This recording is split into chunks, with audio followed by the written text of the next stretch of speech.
Hey there, Taurus, and welcome to your week of May 31st, 2021 tarot reading. Jumping Jehoshaphat. But we're about to hit you up with a general vibe card here with the Oracle deck. Then we're going to do a 4-card spread, past, present, future, and an outcome card as well. And then we're going to do some clarifiers for all those cards.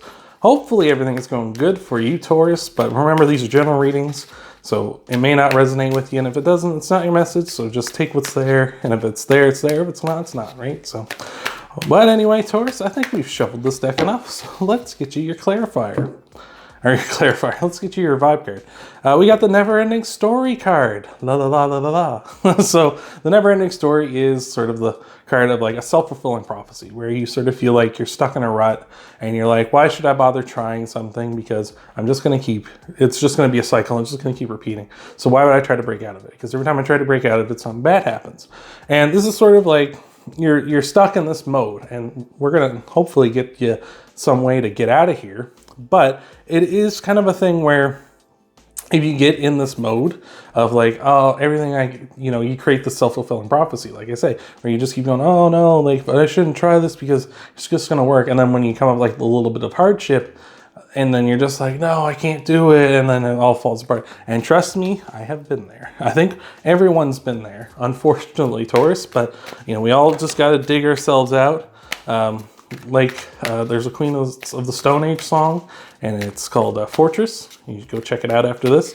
And he says in the song, it's not if we fall, but how we rise that says who we really are, right? So if you sit there and you never rise, and that says a lot about you, but if you rise up and you break through the hardship and you get through there, that says a ton about you, right? So it says you were tougher than that, right? You were better than the thing that was trying to take you down. So, all right, let's get you some cards here. So in your past, we got the Four of Swords, which is a card of sort of like solitude. It can be, where you're just kind of on your own. So that could be one thing.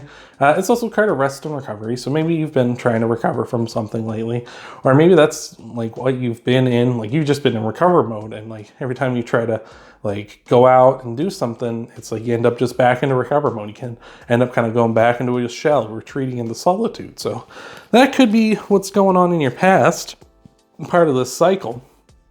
It can also be a card of blessings too. We've got the stained glass window here, and like blessings are coming down onto this person. So that's also possible. Hopefully we can glean more into this as we go along. But in your present, we got the Four of Wands, which is the card of marriage. So that's a very nice sign. So maybe this is what's kind of been on your mind, is like you've kind of been in solitude and you kind of want to find a partner, and you want to find someone to settle down with, like someone forever, right?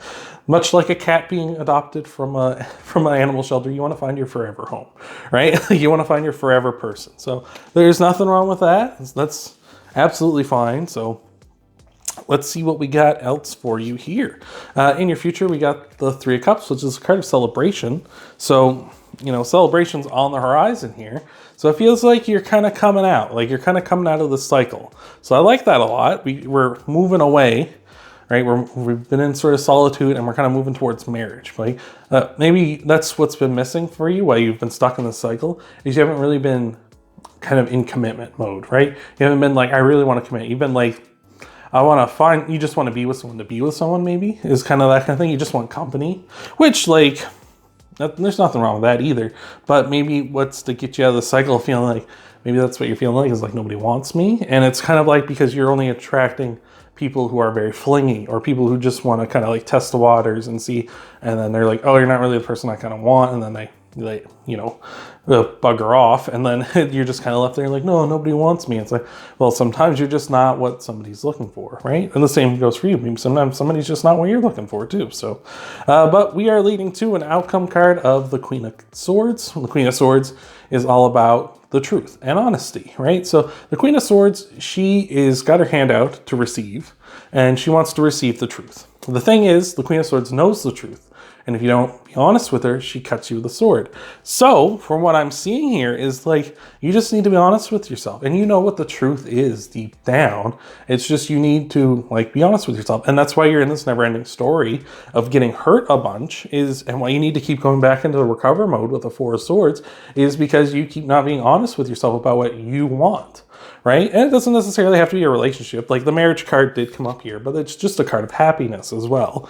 So it can be just you, like whatever makes you happy or what you want to be happy. You really know what it is, and you just kind of keep putting yourself into situations where you're going after maybe fleeting things, right? You're going after something that's not solid or real. So that's what we're seeing so far, but we'll get you some clarifiers here in just a second, Taurus. But before we do, if you could leave a like, that helps out the channel a lot. If you haven't subscribed, now's a good time to do so you stay in the loop when I upload new videos. You can hit that bell icon too if you haven't already, and you can actually personalize it now so you only get notified when I upload videos that you want to see, which is really awesome.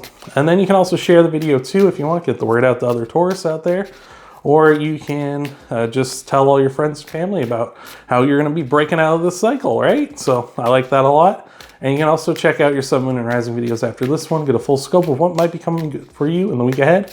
Hopefully it's all good there too, right? Hopefully it's going to maybe give you some more insight on how to get out of this too. But we'll see what we got for you here, Taurus. So clarifying the 4 swords, we got the 4 cups. So we got double 4s here. 4s, like the 4 cups here, is a card of feeling dissatisfied, right? Like it's a card of daydreaming and kind of like daydreaming of the life you want to have, of the things you want to have. You know, you're just very dissatisfied with your current situation. And maybe that's what you're in rest mode and you're with the solitude. Like I say, you can be on your own with the 4 swords. Maybe you're dissatisfied with that and you've been dreaming about being in that like happily ever after. And you kind of just go after the first person maybe that is like, flicks their, like kind of flutters their eyes at you. I don't know why I want to say flicks their eyes. They're like, yeah, but like someone who like kind of, this is like, the first person that kind of gives you like the attention you want. And you're kind of like, oh, this has got to be them, right? Because I've been, on my own for so long. And I've gone through so much. This has to be the person. And that doesn't necessarily be the case. But if you put down the honest commitment and define the person that you really want, that you really want, gifts are going to come in, right? With that dryad. That's the one I wanted. The dryad there is handing the cup out as if to give a gift, right? So if you really focus down while you're healing and recovering of what you really want, what you honestly want, gifts will come in for you. So that's really awesome. Clarifying the 4 of Wands, we got the 3 of Swords. So lots of 3s and 4s here, all sorts. But the 3 of Swords is a card of heartbreak. But so like you could be going through, you could have gone through heartbreaks, and that's why you're in recovery mode. But in your present with the 3 of Swords, it can be heartbreak. But more importantly, and for us here in this reading, it's about cutting out things that don't serve you anymore. So again, like I'm just saying here, like cut out the lies, cut out what you're telling yourself, the fluff, just to get to like the attention you want maybe, or to get like to have someone in your life, just to say like, oh, I have somebody, I'm not on my own, la di da da da, and then that person turns around, they're like, yeah, well, this isn't really going the way I want it to, I'm leaving you, and then you're back into heartbreak, right? So if you really cut out the things that don't serve you anymore, it's going to lead to the 4 of Wands, which is marriage. So I like that a lot. Doesn't mean you're going to get married next week, of course, but like marriage down the line, right? The 3 of Cups, clarifying that, we've got more 3s. We got the 3 of Pentacles now. Lots of 3s here. So if 333 means something to you, that's a thing. And we also got 444 too, which is also like if you're into synchronicities and such, like maybe check those numbers out, like angel numbers, after this video and see like what that might mean to you. But the 3 of Cups, or the 3 of Pentacles, is about 2 people or more coming together in a group to make something better than they could have done on their own, right? And knowing your role in that team as well. For this, it seems like a partner. It seems like a person coming in that will, sort of like you and them working together to make something better than what you two could have done on your own, which in my mind is a relationship, right? You can't have a relationship by yourself, right? Like you can't do that. But you can find a person, a partner out there, have a relationship with them, and you create something that's more than the 2 of you could have ever done on your own. So I like that a lot, and that's reason to celebrate with the 3 of Cups, which is what that is about. So like that's really awesome. Like this is all trending in a positive direction. I think you just need to be honest with yourself. So speaking of honesty, let's clarify the Queen of Swords. We got the 5 of Pentacles, which is a card of feeling left out in the cold, of course. So you can kind of feel left out in the cold, like we say with all this, like you can kind of, maybe the truth is going to make you feel left out in the cold, like with the Queen of Swords, maybe that will make you feel like you're kind of left out in the cold. But the big thing here, and you got to be honest with yourself, is with the Five of Pentacles, it's saying don't draw attention to your weaknesses, right? In the traditional Rider-Waite version, there's a leper and he's got a bell around his neck. And that's sort of to signify that he is a leper and people know to avoid him. What this means is don't draw attention to your weaknesses, because don't put a bell on your weaknesses and be like, hey, everybody, I'm insecure, right? Don't do that. Because if you do that, you're going to draw those type of people in that are flaky, and they're just going to use you up for a bit just to get the attention they want.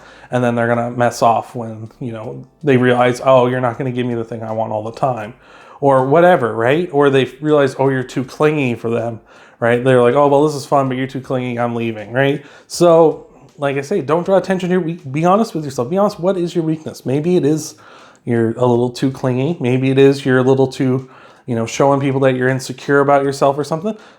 You know, fake it till you make it. As I've heard many times people say, just like fake, you know, don't let people know what your weaknesses are. And you'll draw in the people who are attracted to your strengths, right? So I like that a lot, Taurus. That's all I got for you this week. I hope it helps you out. You just remember, like, be honest with yourself, let people see your strengths, and you're going to draw on the people that want to be around you. So I like that. So that's all I got for you this week, Taurus. I hope that helps you out. Remember, you can leave a like down below. You can subscribe if you haven't already. Hit that bell icon, personalize it too. You can share this video with other Tauruses out there, and you can check out your Sun, Moon, and Rising videos to get a full scope of what might be coming for you in the week ahead. And I hope to see you, Taurus, in the next video.